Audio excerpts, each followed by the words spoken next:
update ng bayan, maasahan anumang panahon. Magandang oras po sa ating lahat, narito ng update sa lagay ng ating panahon at sa binabantayan nating si Bagyong Pipito.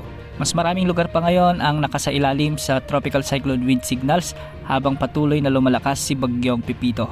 Huli itong namatan ng Pag-asa sa layong 465 kilometers silangan ng Giwan Eastern Samar. Taglay na ang lakas ng hangin na maabot sa 150 kilometers per hour malapit sa gitna at pagbugsong maabot sa 185 kilometers per hour.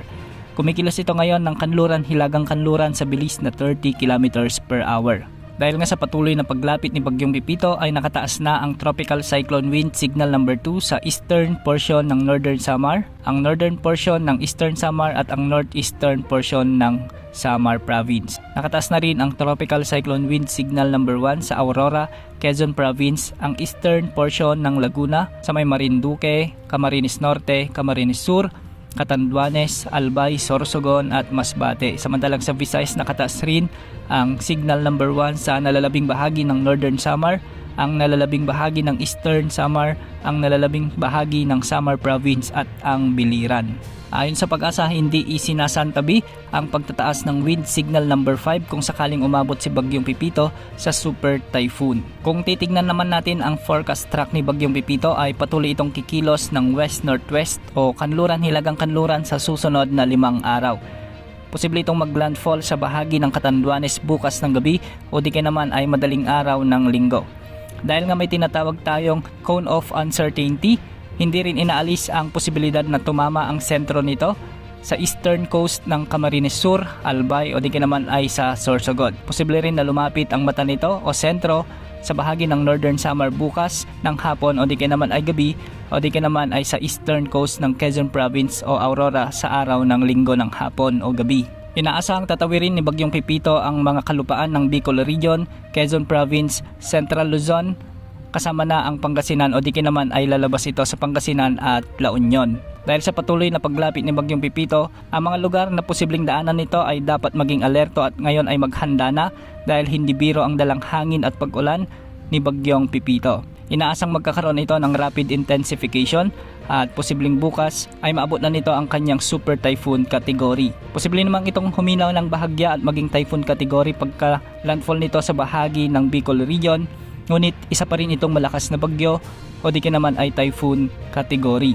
Ang dapat maganda dito ay yung mga lalawigan kung saan direktang tatama ang sentro ni Bagyong Pipito, lalo na sa Central Luzon, Bicol Region, sa ilang bahagi ng Calabarzon, Quezon Province o di naman ay sa Pangasinan at La Union.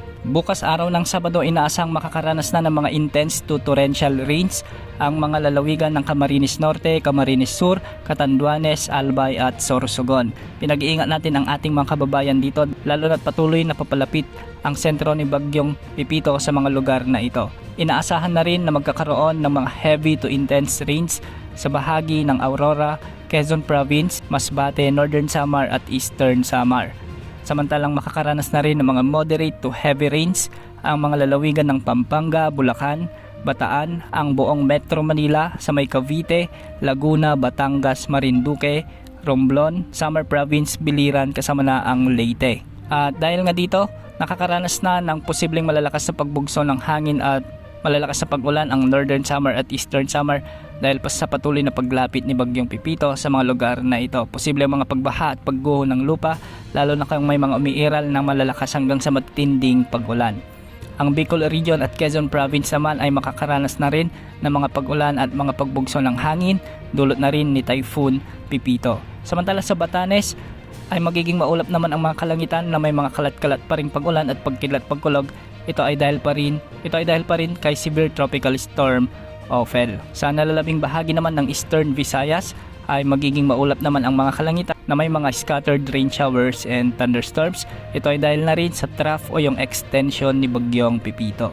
Sa nalalabing bahagi ng bansa ngayong gabi hanggang bukas ay makakaranas pa rin ng mga localized thunderstorms lalo na sa Metro Manila, Visayas at ilang bahagi ng Mindanao.